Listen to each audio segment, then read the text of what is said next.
impacts. Because of the dishonesty from this administration on this and many other issues, Americans have lost trust in their government. Now we're facing a serious global health crisis in the form of the coronavirus, and trust is more important than ever. Unfortunately, we've also heard conflicting information when it comes to the administration's response on this as well. We know that this is a threat that doesn't respect borders, that impacts its victims indiscriminately, and that is starting to show up in our own communities. We've now heard different explanations of who in the administration is responsible for managing the American response to the potential spread of this virus. Successfully managing the global aspect of this crisis will require American leadership. So can you tell us exactly what your role is in this response?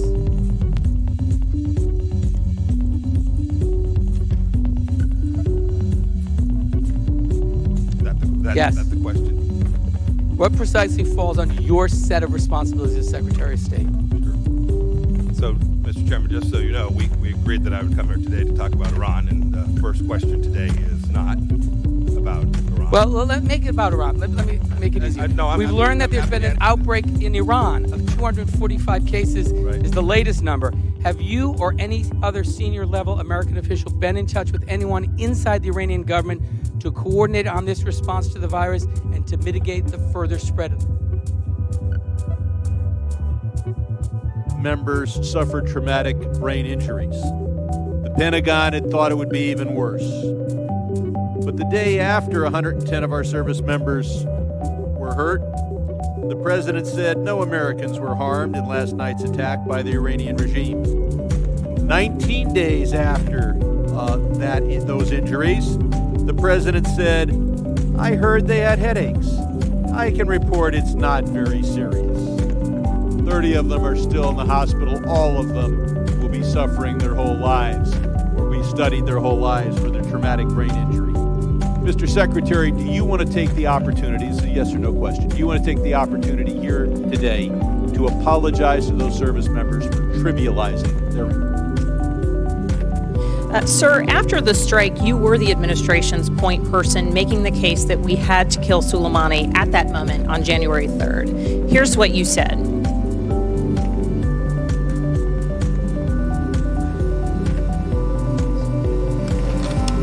I'll read it. You said, we had specific information on an imminent threat, and those threat streams included attacks on U.S. embassies, period, full stop. That was January 10th, after you had about a week to get your story straight.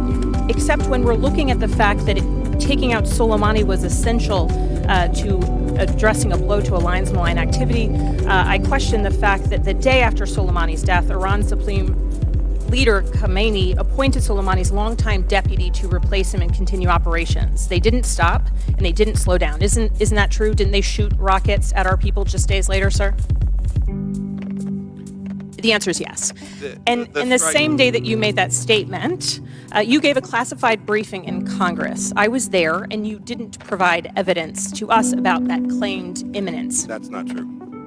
The evidence of that claimed imminence was not given during that briefing. We absolutely did. And sir, you and I both know that the claim of imminence was necessary and pivotal to the administration's justification for action in circumventing Congress.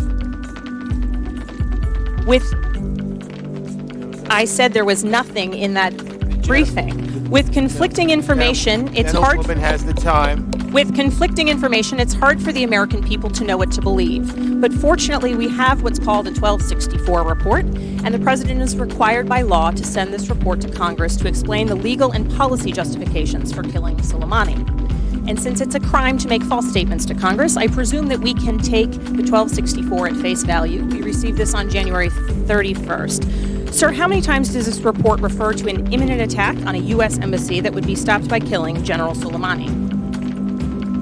The answer is none. So your own report directly contradicts what you and the president told the American people over and over. You said there were imminent threats to American lives, and that's not true. And when the administration was constrained by the law to tell the truth, you abandoned the talking points. Mr. Pompeo, there's another report on Iran that is due this Sunday. It's required by a piece of law that I authored. It should give more transparency to the American people about why you risked plunging us into war, and I expect the president will comply with the law and provide that report this weekend. Do you expect that will be the case, sir?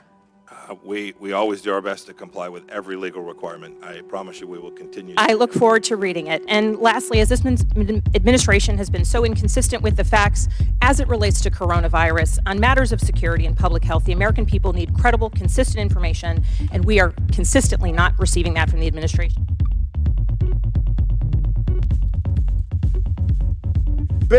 Strategic benefit of assassinating Soleimani, no strategy. Suggesting that the U.S. would destroy cultural sites in Iran, no strategy.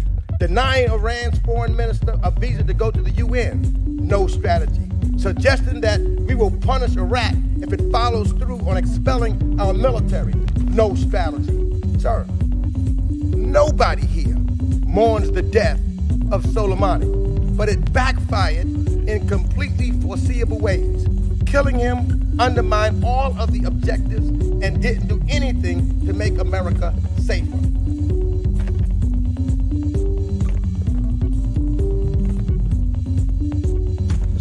The American people are scared, sir. My constituents are scared. And the administration's track record of incompetence in dealing with crisis doesn't inspire confidence. And to make it worse, the president has tried to slash the personnel and programs that can make us better equipped to grapple with the global health crisis. It's reckless. So we end up with mixed messages, muddled information, confusion. It's really the last thing we want in this situation. We need to do better. The American people clearly deserve better. I yield to Mr. Allred. I think To your left, you'll see a map of the world. Right there. Would you please point out for us on this map which of our embassies were under threat of imminent attack so that you had to kill General Soleimani regardless of the consequences for American safety on January 3rd, 2020? I'm happy to answer your question. Which four? I'm happy to answer your question. I'm not going to get into classified material. Okay, well, sir, reclaiming my time, we all know that Soleimani was a bad guy, but what I'm talking about is the decisions made leading up to January 3rd that brought us to the brink of war, and you're not willing to tell us which embassies were under attack? Under threat of attack? I'm never willing to disclose classified information. I assume you're not either. Right, sir. Well, you can't hide behind classification on this one because you can't classify something that doesn't exist. The administration has given us shifting stories, you, the president, others, about what was going on there. On January 10th, the same day you briefed Congress, the president said this to Fox News. I can reveal that I believe it would have been 4 embassies. So this is, again, the same day you were up here briefing us, and I was there on Soleimani strikes, and we didn't hear a word from you on the threats to 4 embassies. Why not? There were multiple embassies, which my diplomatic security team had enormous concern about. Sir, I have such little time. Are you going to let me answer the question? No, because you're not answering the question, sir.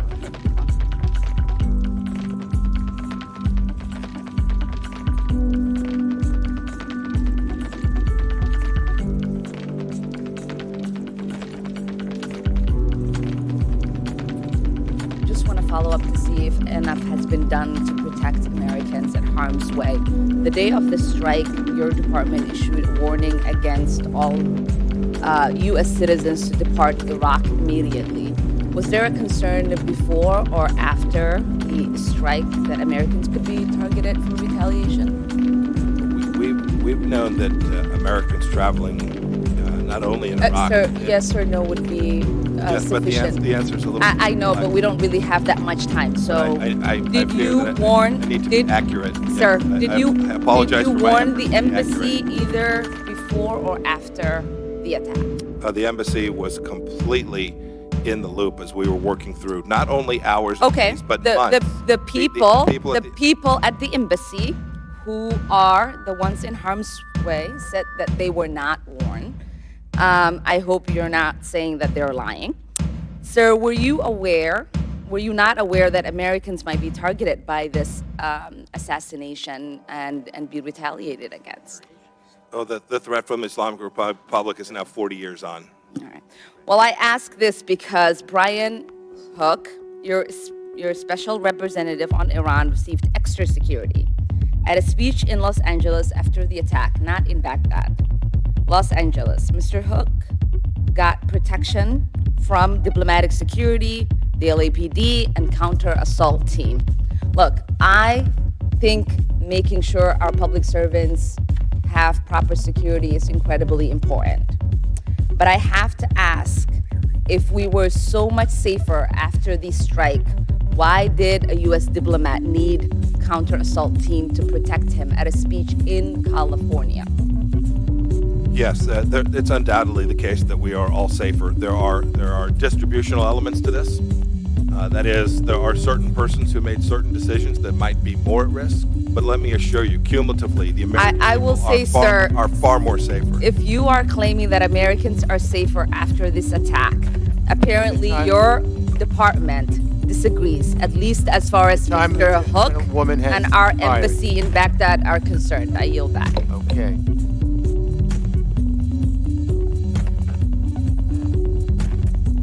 Terry, you and I were both on the Intelligence Committee before you left to go to the CIA, and I'm still on that committee.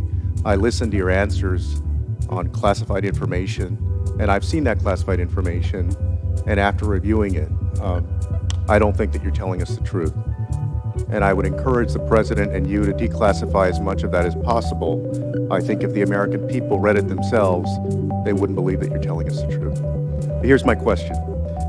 My colleagues have shown killing Soleimani made America less safe in ways that were entirely predictable. And yet, it doesn't seem like the administration was at all prepared for a vote to expel American forces from Iraq, or for guided missile strikes that forced our service members to hide in bunkers, or for a complete halt to the fight against ISIS. Just like the pullout from Syria, the President made a decision with no planning and no understanding of the consequences. This is exactly why the framers of our Constitution decided not to entrust any single person with the power to take America to war. Instead of following the law and seeking authorization, you first said there was an imminent threat, which we know isn't true. You then concocted a theory that Congress had somehow already authorized you to attack Iran. Mr. Secretary, do you really believe Congress authorized the President to attack Iran? I'm very confident that every action that this administration has taken is fully lawful. The President and the administration has referenced the 2002 AUMF. Let me ask you, Mr. Secretary, how many times does the 2002 Saddam Hussein authorization, which you're invoking here, mention Iran? I'll leave to the lawyers to debate the scope of that, but I know that this was discussed, vetted, approved by the lawyers, as has every action this administration has taken. We conducted this attack fully inside our statutory and constitutional responsibility. The President acted lawfully. You know, Mr. Secretary, that it doesn't mention Iran. Every member of this body knows that Congress never authorized war with Iran, and we certainly didn't do it 18 years ago on an authorization for an entirely different war.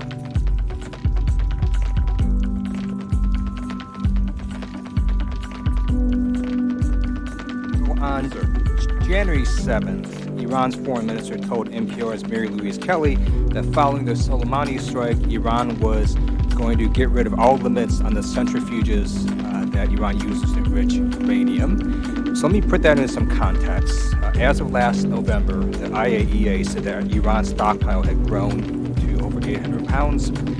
But then after the Soleimani attacks, Iran told the world that stockpile has more than tripled to about 2,600 pounds. So my question to you is, does Iran have more enriched uranium now than when Donald Trump took office? Yes. I want to switch to coronavirus. It's on top of people's minds. May I just make sure I get that? No, that's fine. Yes, it's good.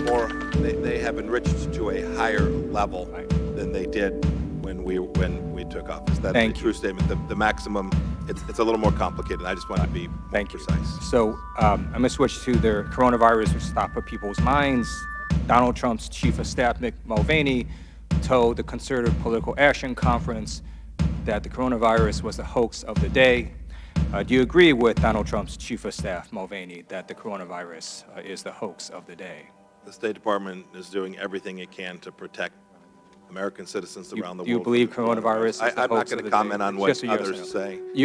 I'm just asking you, do you believe the coronavirus is a hoax? I'm just telling you what the Secretary of State's doing. Do you believe the coronavirus is a hoax? We're working to keep people safe. You can't even answer that question. Yeah, It's it's not even a gotcha question. You believe the coronavirus is a hoax? It's a gotcha moment. It's not useful. Is the coronavirus a hoax? Can you just answer that question? We're taking it seriously. This is a serious. Which cuts State Department funding for the WHO by more than 50%, and cuts the CDC's global health security budget by more than 40%. How can you reconcile that budget request with your set investment? Oh, very easily. We'll have plenty of money. We'll have plenty of money. Oh, yeah. Yes, sir. I'm very confident. So we have enough resources. You're doing everything possible, and 50 and 40% reductions in those budgets is enough to address the potential for a global pandemic that seems to be emerging in front of our eyes. We are terrified as a nation about the coronavirus, particularly when we read in the papers that one of the top officials, the Vice President of Women and Family Affairs in Iran, contracted the disease. And we saw yesterday how Wall Street took an unprecedented dive. Americans are terrified. I'm terrified about the coronavirus. My question, I know you want to answer questions, so my question is a very direct one. A yes or no answer required. Do you feel that we should divert funding to build the wall to stop the spread of this coronavirus that's terrifying American families across our nation? We have a money problem. The president has presented a deep cut to your department. Do you feel we should divert money from building the wall to stop this pandemic? Yes or no? It's a straw man argument. Yes or no? It's a straw man argument. Yes or no? Give me an answer. You want to answer questions. Yes or no? We can do all I reclaim my time. Yes or no? Do you feel we should divert funding from building the wall to stop this pandemic that's terrifying American families? Yes or no? America has the resources. You're not answering my question.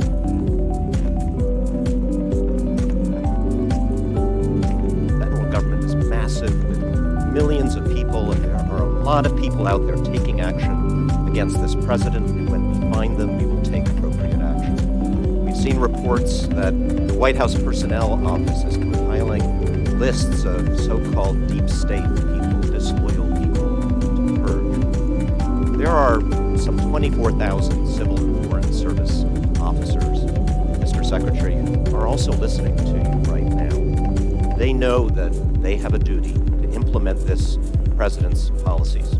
And they do. You called them just a moment ago amazing people. You know they're not working against this president. But they also feel they have a responsibility to share with you and their president their best judgment, to tell you the truth as they see it, whether it's what the leadership wants to hear or not. So my question is, if they do that, if, for example, a State Department official goes to a meeting at the White House and reports that there are more ISIS fighters today than when ISIS took over half of Iraq in 2014, that the strike against Soleimani may have temporarily hampered our ability to fight them, or if a public health expert working for you tells the public or the president that, this virus isn't necessarily going to go away when it gets warm, are you going to back them up when they speak what they believe to be the truth? Are you going to stand?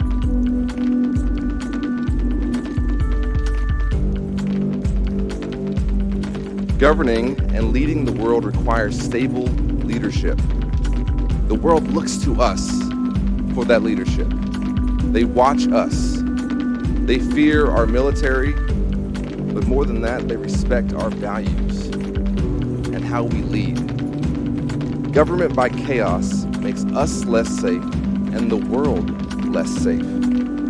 I hope and pray for our great country that we will get our act together as we face this coronavirus, and I will work with this administration to do everything I can to protect my constituents and our great country. I hope that you will, in the future, give this committee the time that it deserves to discuss these issues. The American people want to know why we took this strike, what went into it, what the explanation is. There has been no debate. We need to talk about the authorizations for such actions. That's our role in a democracy.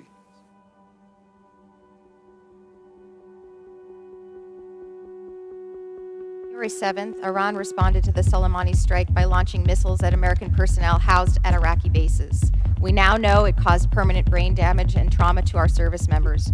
And the story the administration tells us about what happened keeps changing. The day after the president told the nation that, quote, the American people should be extremely grateful and happy no Americans were harmed in last night's attack by the Iranian regime, end quote.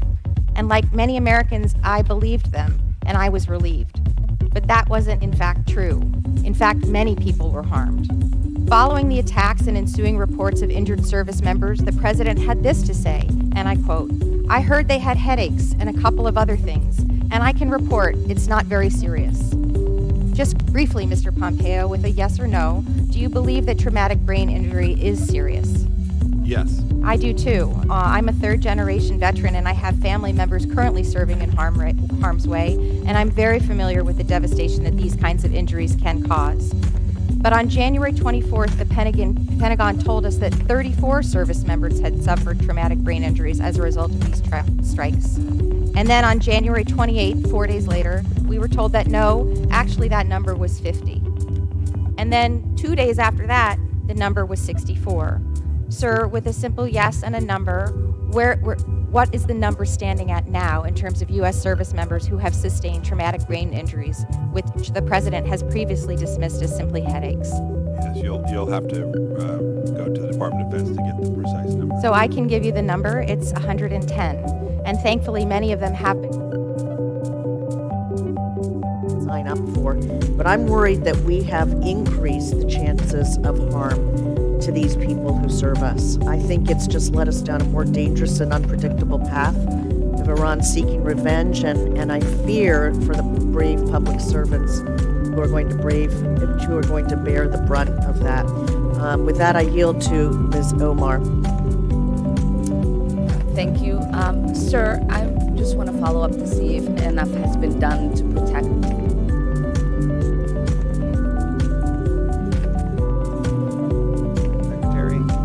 The American people are becoming increasingly worried about coronavirus. We get phone calls every minute of every day. People are really concerned. And when they hear conflicting messages, they don't know what to make of it.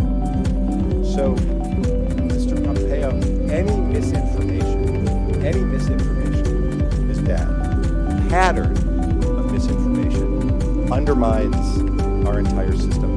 When the president lied about the size of his inaugural crowd, it was embarrassing. It was hard to believe when he falsified a hurricane weather map. It was disgraceful when he told the American people that Iranian bombs injured no one when 110 soldiers were seriously injured, and traumatic brain injuries aren't just headaches. But now we face coronavirus. And the president tells us that a vaccine is almost ready, and it isn't. And then he tells us that warm weather will miraculously take care of this, take care of everything, and it won't. This doesn't just impact the president's supporters at his rallies, and it doesn't just impact Democrats voting in the presidential primaries. This impacts everyone in America, and it's more important.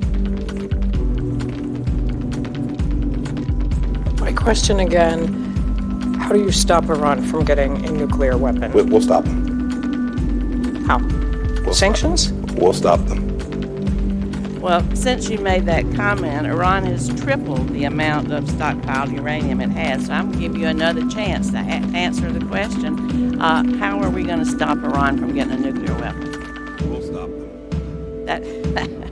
Well, you know, that's Let really me not a give you more- plan. let me give you more I'll fulsome take response my if you'll I'll permit take me my the time back since you're making fun of my question. I'll just take my time I'd be back. happy to give her more We'll fulsome- stop them as like a bumper sticker. That's not a plan. I'd be happy to give So you a I'll fulsome go back response. to the You- interview with you Ms. decided Kelly. to have some fun. I thought I'd have a moment. Excuse me, Mr. Pompeo, I've got my time back. To use your words further on in the interview, I guess you think this is funny. She asked you, told you that Iran had admitted that they'd removed all limits on their centrifuge program, and you said, in effect, well, he's blustering. Frankly, Mr. Pompeo, I agree blustering is dangerous, especially when it comes to nuclear weapons development, but today you're just blustering. This is not a plan. This is not an acceptable substitute for a plan, and we're just not going to allow that.